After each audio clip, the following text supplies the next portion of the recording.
Hi everyone, नमस्कार, जोहार। कैसा चल रहा है आप लोगों का तैयारी? मेरा ख्याल है बिल्कुल एकदम फियरलेस चल रहा होगा, बेखौफ, किसी प्रकार का कोई डर नहीं, कोई चिंता नहीं, कोई परेशानी नहीं। अपनी तैयारी में आप पूरी तरीके से एकदम लगे हुए होंगे।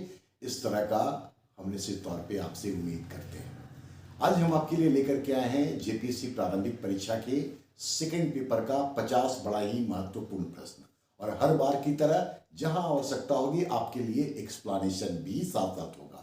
पहले भी हम झारखंड से जुड़ा हुआ जो क्वेश्चन दिए हैं आप उसको जरूर देखिए। आप यकीन मानिए एग्जामिनेशन में ये सारे क्वेश्चन आपको बहुत हेल्प करने जा रहे हैं। अगर आप इन चीज़ों को फॉलो करेंगे, पेपर 1 से जुड़ा हुआ जो चीज़ हम आप लोगों को बताए हैं, जो क्वेश्चन दिए हैं, जो उसका एक्सप्लेनेशन आपको बताया गया है, वो निश्चित तौर पे आपके लिए बड़ा उपयोगी होगा। तो प्लीज़ आप उसको देखा कीजिए और पूरा देखा कीजिए। वीडियो लंबा होने के कारण बीच में उसको छोड़ने की आवश्यकता नहीं है। जिन चीज़ों को रिवाइज करने में आप 3-4 घंटा लगाएंगे या जिन चीज़ों को एक्युमुलेट करने में, जमा करने में आप ज़्यादा वक्त लगाएंगे, वो सारा चीज़ आपको एक साथ कंपाइल्ड फॉर्म में मिल जाएगा। पेपर 1 से संबंधित भी हम एक बात यहाँ कहना चाहेंगे कि मिसलेनियस पर जो क्वेश्चन मैंने पहले डाल रखा है, अगर आपने उसको देखा है तो आप ये पाएंगे कि बड़ा ही खूबसूरत क्वेश्चन सब क्रिएट किए गए हैं और बड़ी सारी जानकारी आपको दी गई है। मिसलेनियस का जो पेपर है उसको लेकर के अक्सर विद्यार्थी थोड़ा पेशो पेश में है, कैसे तैयारी करें कैसे नहीं करें। इन चीज़ों का समाधान आपको ऐसे क्वेश्चन में निश्चित तौर पे मिलेगा, आप उसको देखिए। खैर, फिलहाल आप सेकेंड पेपर के 50 क्वेश्चन को देखिए और फिर इसका एक पार्ट और हम लेकर के आएंगे, उसमें भी आपको 50 क्वेश्चन देखने को मिलेगा। इसमें न सिर्फ सीएनटी एसपीटी से जुड़ा हुआ क्वेश्चन मिलेगा आपको ये दोनों से मिला करके, बल्कि झारखंड के सिलेबस के जो अलग अलग डिफरेंट डायमेंशन है वो सब कुछ देखने को मिलेगा। इसके अलावा जो झारखंड गवर्नमेंट का इकोनॉमिक सर्वे है उससे रिलेटेड कुछ जो डेटाबेस क्वेश्चन होते हैं उसको भी मैंने डाला है, और कुछ जो बुक्स एंड मेथड या साहित्यकार से बड़ा ही यूनिक क्वेश्चन सब पूछ देता है, जैसा कि 7th जेपीएससी में पूछा था, उस तरह के क्वेश्चन भी हम आपके लिए लेकर के आए हैं। अगले सेट में जब हम जेपीएससी का सेकेंड पेपर का टेस्ट लेंगे तो उसमें हम कोशिश करेंगे कि उस तरह का यूनिक बुक जिसको ढूंढने में आमतौर पे विद्यार्थियों को परेशानी होती है उसकी मात्रा को हम बढ़ा दें, सिलेबस से थोड़ा सा अलग हट करके भी उसकी मात्रा को बढ़ा करके भी आपकी उस तरह के समस्याओं का हम समाधान करने का प्रयास करेंगे। फिलहाल आप इस वीडियो को देखिए और पूरा देखिए। देखने के साथ ही आप अपना कमेंट भी मुझ तक पहुंचाने का काम कीजिए और वीडियो को अपने दोस्तों के साथ प्लीज शेयर कीजिए। चलिए क्वेश्चन को हम लोग देखने का काम शुरू करते हैं। पहला क्वेश्चन हम लोग देखते हैं। 2021-22 में भारत के जीडीपी का विकास दर स्थिर मूल्य मतलब कांस्टेंट प्राइस पर 8.7% था, जबकि झारखंड का मतलब कि झारखंड का जीडीपी कांस्टेंट प्राइस पर 2021-22 में कितना था? सही उत्तर है 8.2%, मतलब ऑप्शन ए। कांस्टेंट प्राइस पर झारखंड का 21-22 में जीडीपी 8.2%, जबकि करंट प्राइस पर झारखंड का विकास दर था जीडीपी का 14.1%। कांस्टेंट पर भी मतलब स्थिर मूल्य पर भी और चालू मूल्य पर भी आप याद रखिए 8.2% और करंट प्राइस पर 14.1%। भारत का लिखा हुआ है 8.7%, ये स्थिर मूल्य पर है, जबकि भारत का प्रचलित मूल्य पर बाजार मूल्य पर 19.5% है। तो आप इसको याद रखें। 7.4% का जो आंकड़ा है वो 2023-24 में झारखंड के वास्तविक जीएसडीपी मतलब कि कांस्टेंट प्राइस पर जो रियल जीएसडीपी होता है उसका अनुमान बताने का काम कर रहा है। क्वेश्चन नंबर 2, 2021 से 2021-22 की अवधि में झारखंड राज्य में अर्थव्यवस्था के तीनों क्षेत्र के विकास दर के संदर्भ में कौन एक गलत है? प्राइमरी सेक्टर का योगदान है 8.8%, ये सही है। अब प्राइमरी सेक्टर में हम सब जानते हैं कि 4 क्षेत्र आता है, कृषि, मत्स्यन, वानिकी और माइनिंग मतलब कि खनन।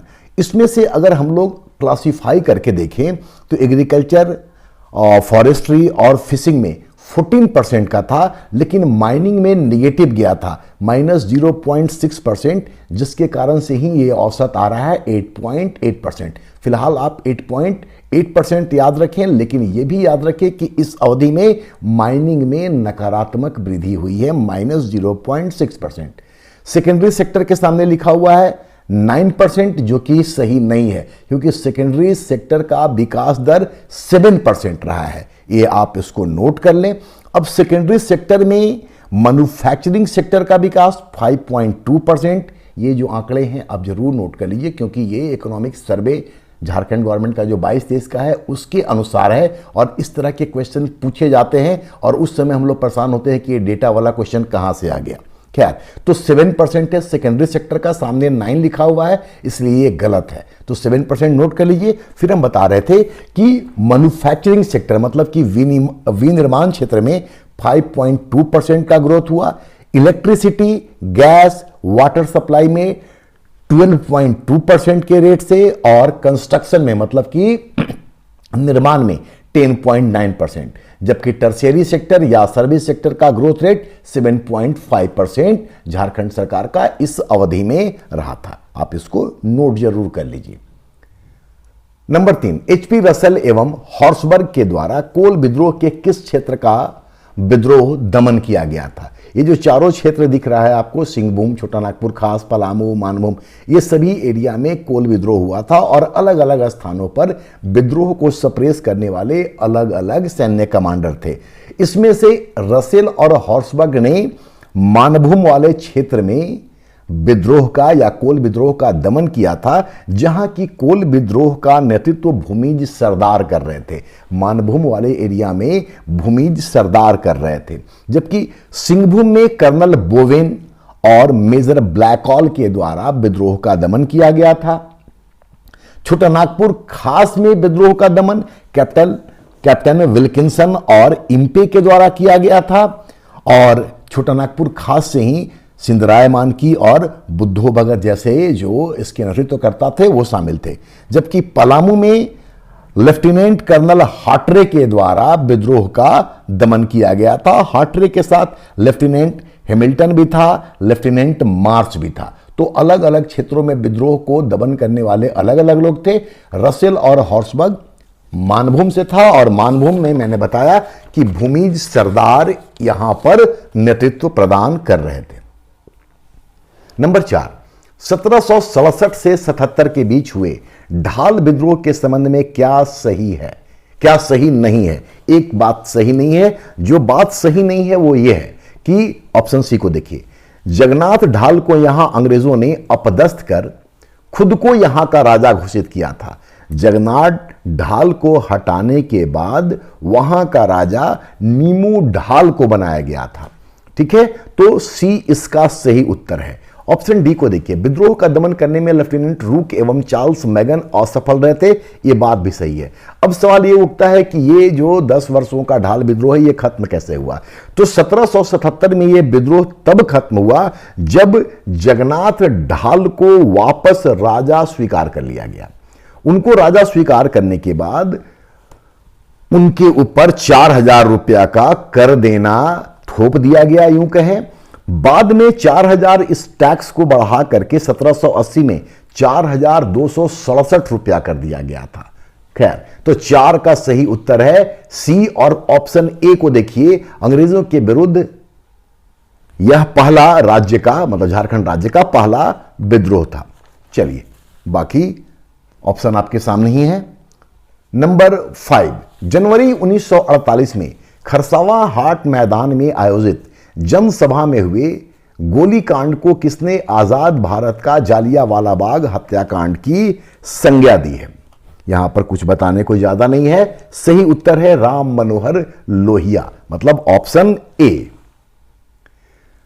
नंबर 6, अंग्रेजों ने किस वर्ष छोटा नागपुर को दक्षिण पश्चिम सीमांत एजेंसी मतलब SWFA south west frontier agency के रूप में गठित किया था? तो इसका गठन हुआ था 1834 में, और इसका मुख्यालय रखा गया था विल्किंसगंज मतलब रांची में, विल्किंसगंज। नंबर 7, संथाल जनजाति की सर्वोच्च न्यायिक एवं प्रशासनिक संस्था क्या है? तो सर्वोच्च न्यायिक और प्रशासनिक संस्था है इसका मांझी। क्वेश्चन नंबर 8, महतो से पहले उरांव जनजाति के अंतर्गत पारंपरिक तौर पर गांव का लौकिक प्रधान और पुरोहित कौन होता था? इसका सही उत्तर है बैगा। सेकंड पेपर में जो सबसे अधिक परेशान करता है वो इस तरह के टर्म ही सबसे अधिक परेशान करते हैं और इनको याद करने के सिवा कोई दूसरा उपाय नहीं है। नंबर 9, संथाल जनजाति में पहली संतान का नामकरण किसके नाम के आधार पर किया जाता है? तो पहले संतान का नामकरण दादा दादी के नाम पर किया जाता है, दूसरे का फिर नाना नानी के नाम पर। तो 9 का आंसर है B. Number 10, tribal heritage of India किनके द्वारा लिखा गया है? ट्राइबल हेरिटेज ऑफ इंडिया किनके द्वारा लिखा गया है? तो ये लिखा गया है एस.सी. दुबे के द्वारा। ऑप्शन डी इसका सही उत्तर है। अब बाकी ने क्या कुछ कंट्रीब्यूट किया है उसको देखें। उमेश प्रसाद वर्मा, इन्होंने संथाल लिखा है। एल.एस.एस. ओमौली, इन्होंने संथाल परगना गजेटियर लिखी है। W C. Archer, tribal law and justice की रचना की है। W C. Archer, tribal law and justice, सबको आप नोट कर लीजिए। Number 11, Jharkhand single window clearance act 2015 के अंतर्गत एक जिला कार्यकारिणी समिति का गठन किसकी अध्यक्षता में किया जाएगा? तो या किया गया है? सही उत्तर है इसका ए, उपायुक्त, option A. Number 12, Jharkhand film नीति 2015 के अनुसार वैसी फिल्मों को कितने रुपए का अनुदान प्रदान किया जाएगा जो राज्य के पर्यटन स्थल को विशेष रूप से प्रसारित करती हूं? सही उत्तर है इसका भी ए, 50 लाख रुपया। नंबर 13, राउरकेला को हॉकी की नर्सरी बनाने में झारखंड के किस खिलाड़ी का महत्वपूर्ण स्थान रहा है? आंसर है इसका माइकल किंडो। पिछले वीडियो में मैंने माइकल किंडो के विषय में कई सारी जानकारियां भी आपको दी हैं, शायद आपको याद होगा अगर आपने देख रखा है तो। सिल्वानुस डुंगडुंग के विषय में भी मैंने कई सारी बातें आपको बताई थी उस वीडियो में।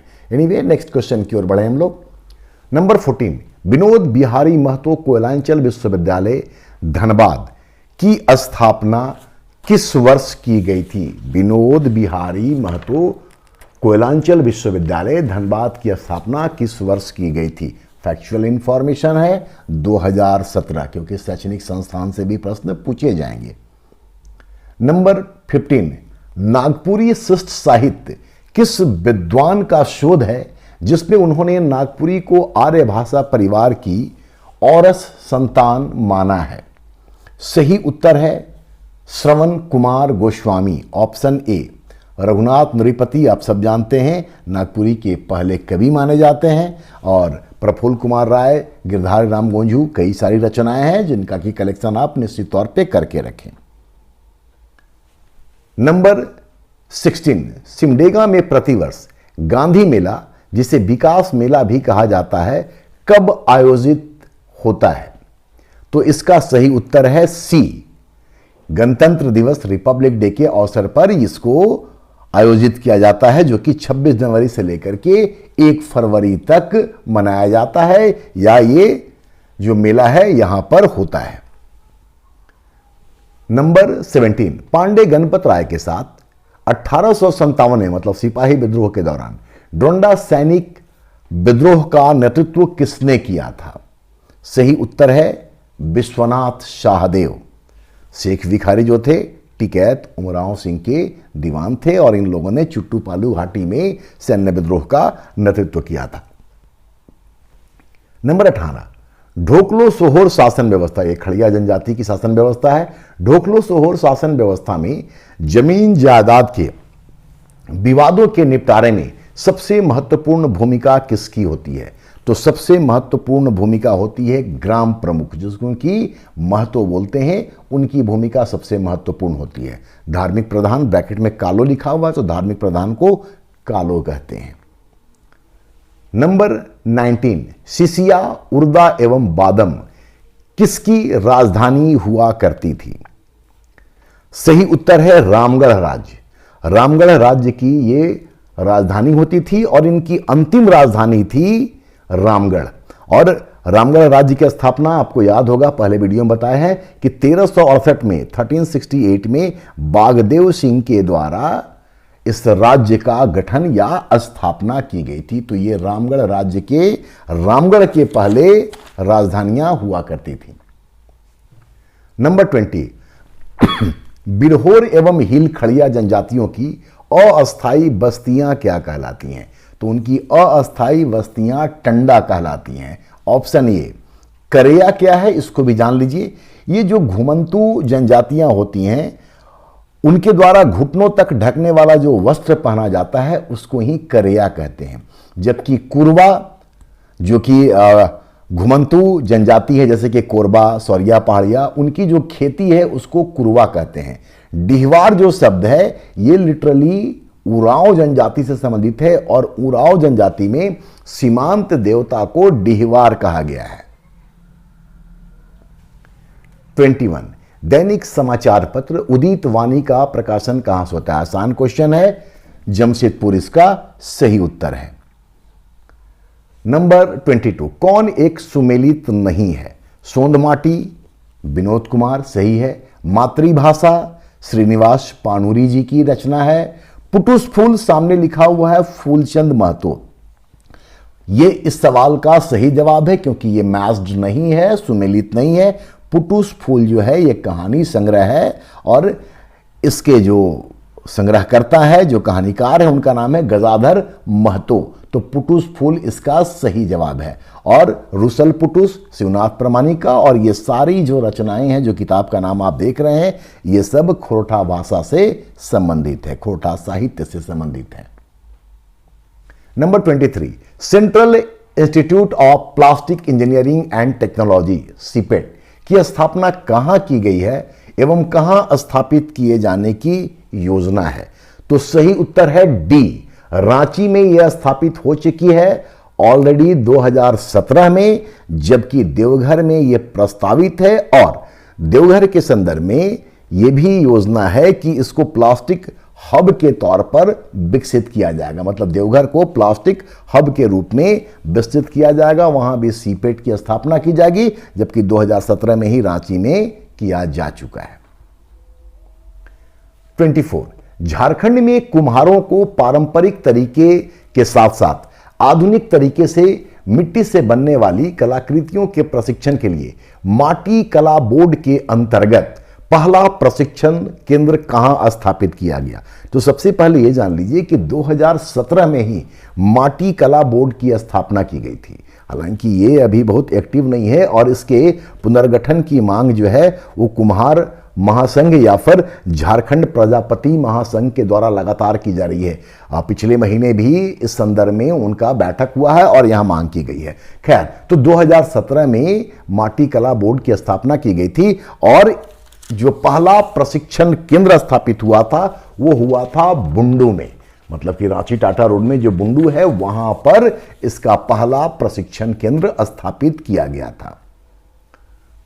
25, कौन एक सही नहीं है? मतलब 3 आपके लिए इंफॉर्मेशन है। जो सही नहीं है वो है डी, जे सैक, मतलब कि झारखंड स्पेस एप्लीकेशन सेंटर। सामने लिखा हुआ है 2009, ये 2009 में नहीं, जे सैक का गठन किया गया था 2003 में। बाकी आपके सामने है झारनेट 2005-6 में, झारखंड डाक सर्कल की स्थापना 2001 में और झारखंड राज्य राजमार्ग प्राधिकरण 2015 में स्थापित किया गया था। तो सही उत्तर है डी, क्योंकि जे सैक की स्थापना 2003 में की गई है।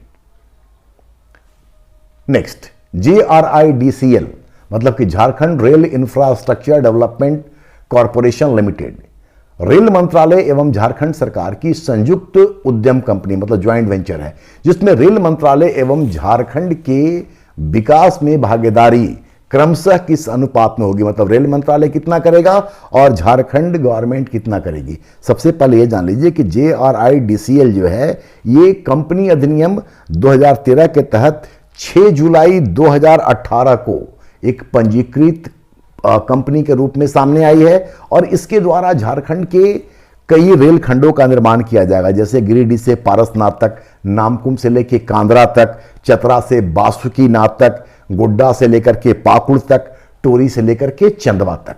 अब इनका रेशियो क्या है? तो इनका रेशियो है 51 और 49। ऑप्शन सी इस सवाल का सही जवाब है। नंबर 27, दिसंबर 2017 में प्रारंभ किया गया पंख योजना का क्या उद्देश्य है? दिसंबर 2017 में प्रारंभ किया गया पंख योजना का क्या उद्देश्य है?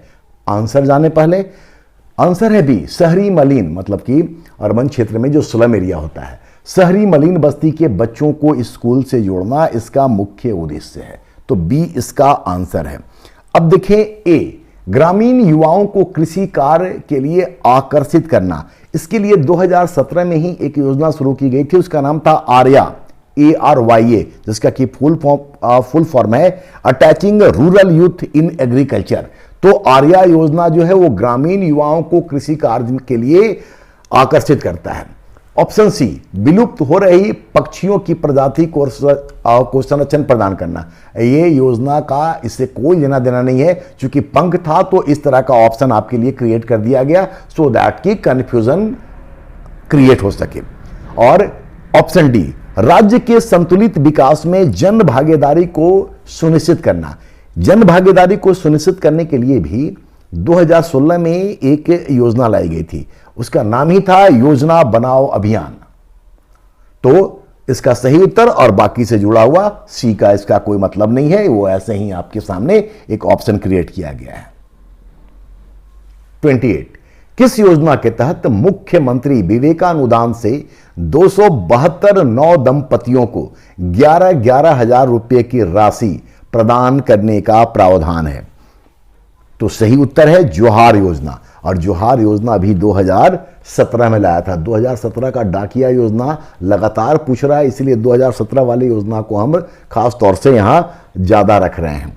ठीक है, सरस्वती योजना जो है ये 2014 में शुरू की गई थी, और सरस्वती योजना का उद्देश्य था विनिर्माण क्षेत्र, मतलब कि मैन्युफैक्चरिंग सेक्टर के जो श्रमिक हैं उनके बच्चियों को विकास में संलग्न किया जाए, इसके लिए ऐसे श्रमिकों को आर्थिक लाभ पहुंचाना ही सरस्वती योजना का उद्देश्य था।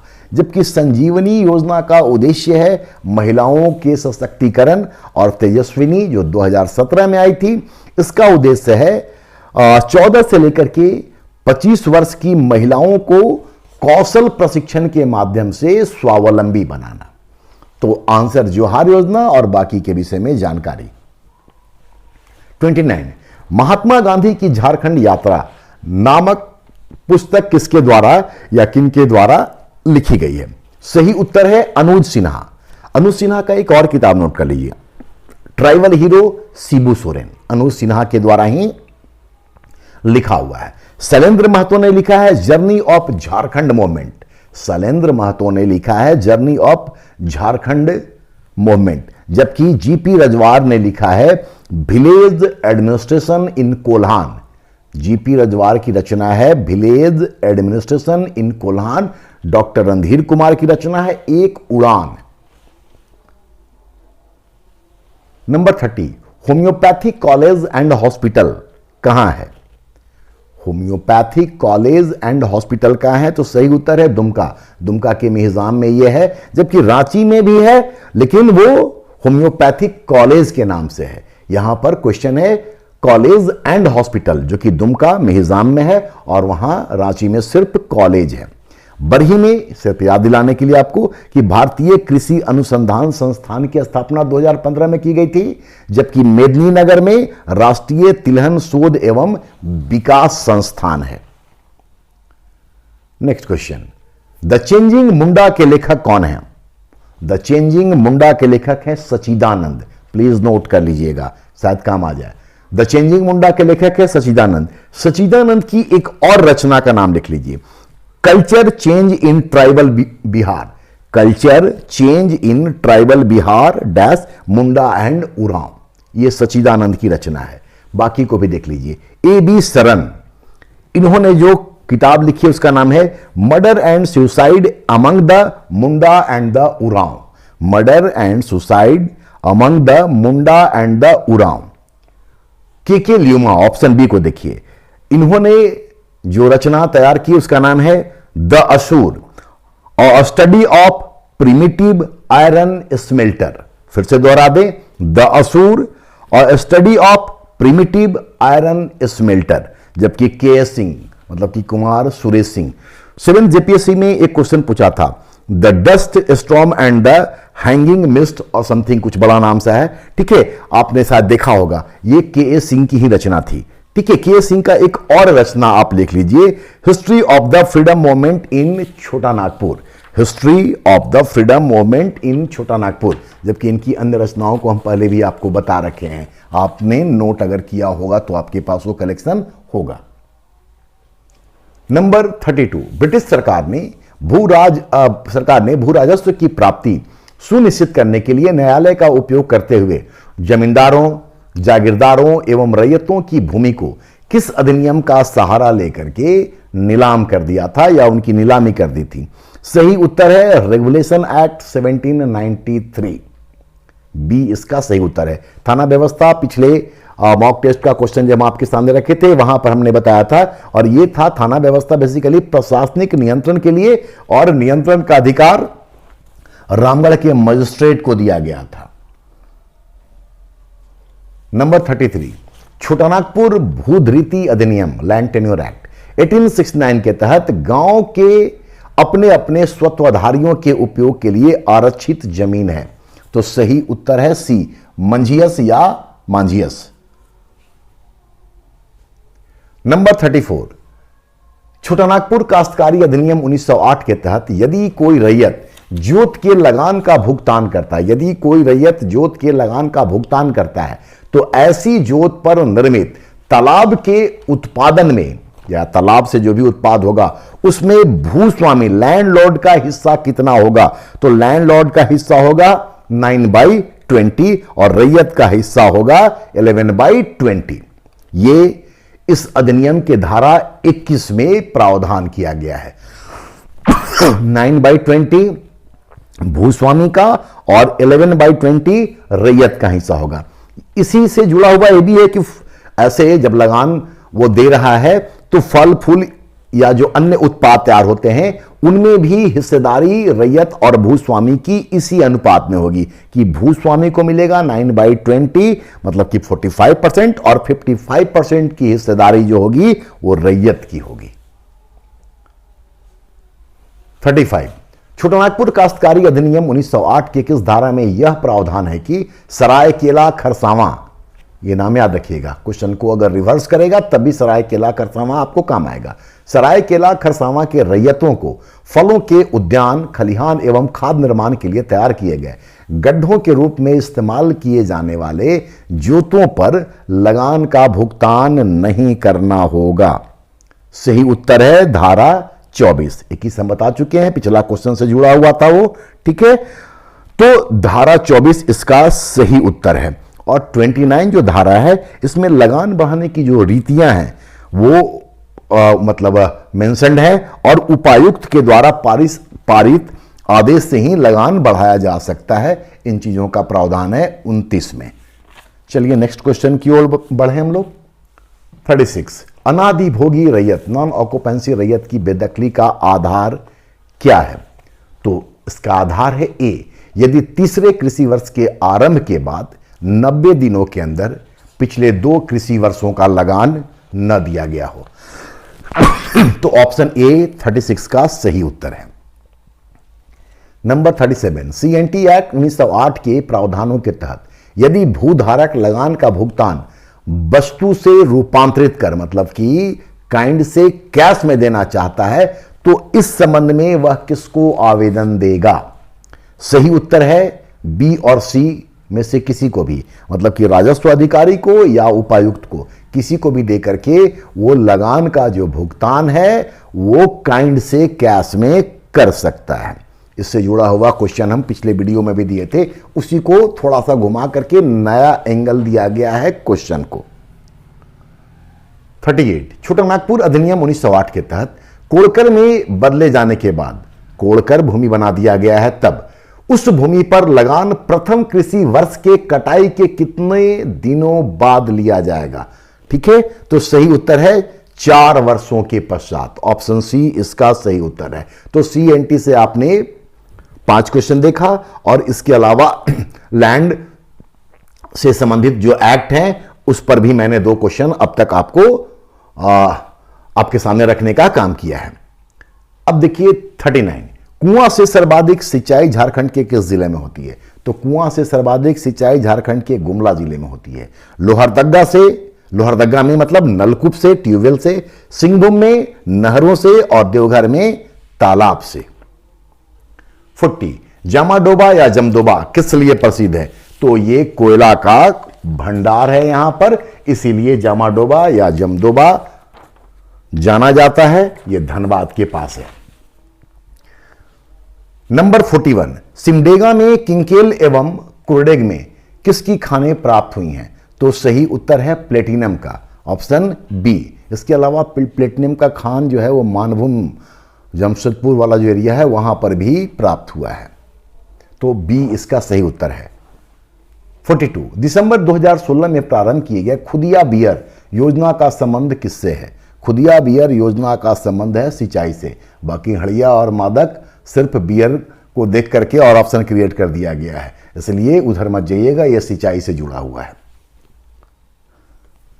नंबर 43 मधुपुर जो देवघर में है स्थापित कंपनी बिहार इंडस्ट्रीज कॉरपोरेशन किस उद्योग से संबंधित है? सही उत्तर है सी, सिरेमिक से।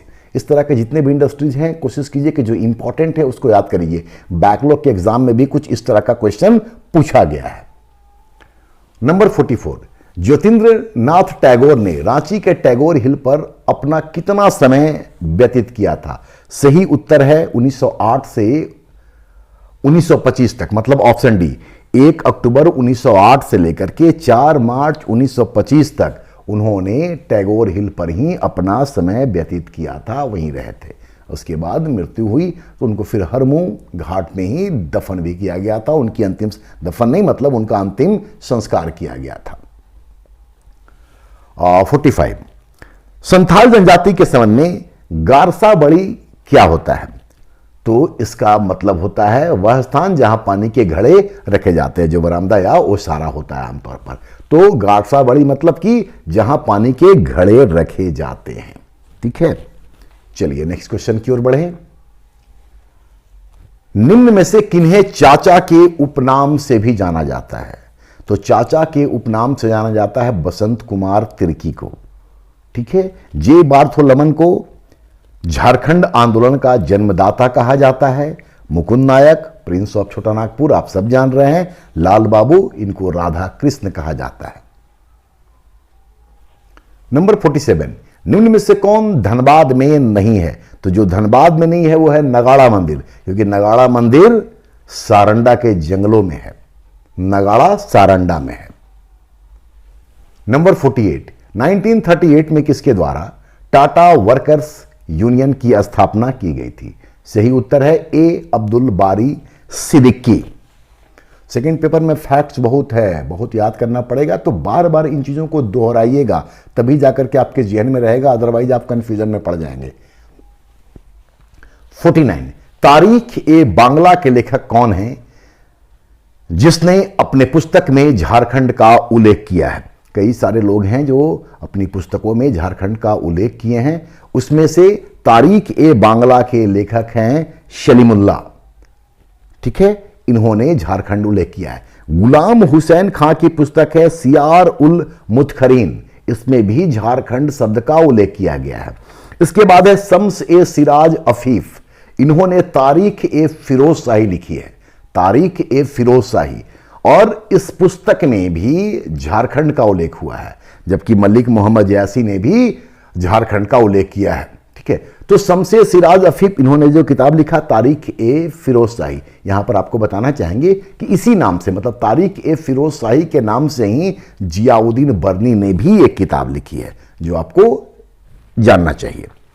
और इस सेट में आखिरी सवाल और आखिरी सवाल से पहले एक बार ज़रूर कहना चाहेंगे कि अगर आपको क्वेश्चन पसंद आता है तो प्लीज़ अपने दोस्तों के साथ ज़रूर शेयर कीजिए।